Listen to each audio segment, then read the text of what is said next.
안녕하세요. 리프 성형외과 원장 김기업입니다. 보통 50대가 넘어가기 시작하면 내 얼굴이 젊었을 때와 달리 늙어간다는 것을 많이 체감하시게 됩니다. 그 중에서도 외모에 영향을 가장 크게 미치는 것이 바로 눈처짐 현상입니다.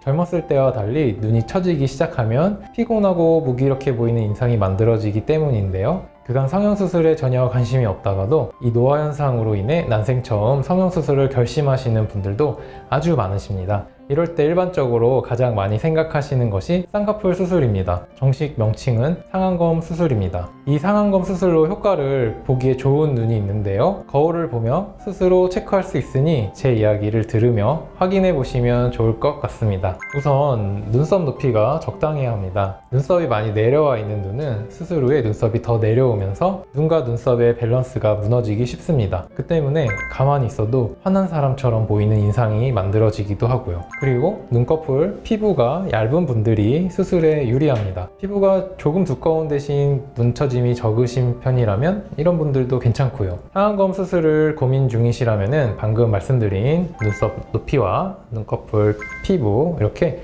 두 가지를 체크해 보시는 것을 추천드립니다. 논문에 나오는 그림처럼 손으로 지그시 눈썹 위를 누르고 정면을 볼 때 눈이 많이 처지면 눈썹 처짐이 있다고 생각해 볼 수 있습니다. 이분은 60대 환자분이시고 쌍꺼풀이 없는 눈처짐이 있는 모습입니다. 이런 경우 눈썹과 눈 사이의 거리를 많이 좁히게 되면 미간주름이 심해지며 사나운 인상이 만들어지게 될 겁니다. 때문에 이 부분을 고려하여 수술을 진행했습니다. 수술 후 한 달 후의 모습이고요. 눈처짐으로 가려졌던 눈동자가 다시 나타나면서 선명한 인상이 만들어졌습니다. 이분은 50대 여성 환자분이시고 기존에 쌍꺼풀 라인이 있었습니다. 이 환자분의 경우 쌍꺼풀 라인 자체가 비대칭이라는 점, 눈꺼풀 처짐으로 살짝 답답해 보이는 인상을 해결해 드리는 것에 주안점을 두고 수술을 진행했습니다. 수술 후 한 달이 경과한 시점의 사진입니다. 덮여있던 쌍꺼풀을 보다 선명하게 만들어 드리며 대칭을 맞추었습니다. 수술 전과 비교해 보면 덮여있던 눈동자가 드러나면서 보다 선명한 인상으로 바뀐 것을 확인하실 수 있습니다. 앞서 보여드린 두 분처럼 상안검 수술만으로도 긍정적인 효과를 보실 수 있는 분들도 있지만 다른 수술과 함께 병행해야만 하는 경우도 있습니다.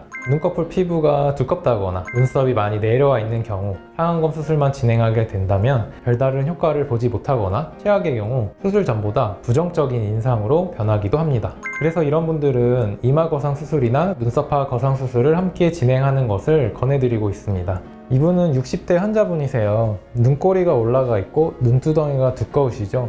이런 분들이 수술하기 가장 까다로운 조건을 갖춘 경우입니다. 가끔 어떤 환자분들은 눈처짐만 해결하고 싶으니 상안검 수술만 하면 안 될까요? 라고 문의하시기도 합니다. 눈두덩이의 처짐만 해결되면 좋아질 거라 생각하시기 때문이죠. 하지만 이 환자분처럼 이마주름이 많으신 경우 눈썹 처짐이 진행된 경우가 대부분이기 때문에 이 부분을 함께 해결해야 자연스러운 결과를 기대할 수 있습니다.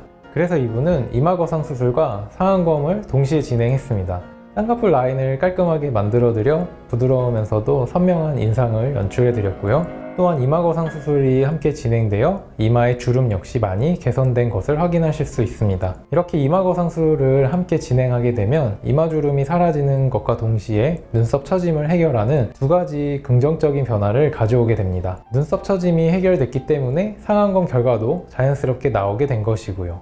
피부 처짐과 주름의 상태, 피부 두께 등 다양한 것을 고려하여 수술을 결정해야 가장 좋은 변화를 이끌어낼 수 있습니다. 그렇기 때문에 눈처짐을 해결하기 위해 수술을 고민 중이신 분들은 전문의와의 충분한 상담을 통해 수술을 결정하시기를 추천드립니다. 지금까지 리프 성형외과 대표 원장 김기업이었습니다. 감사합니다.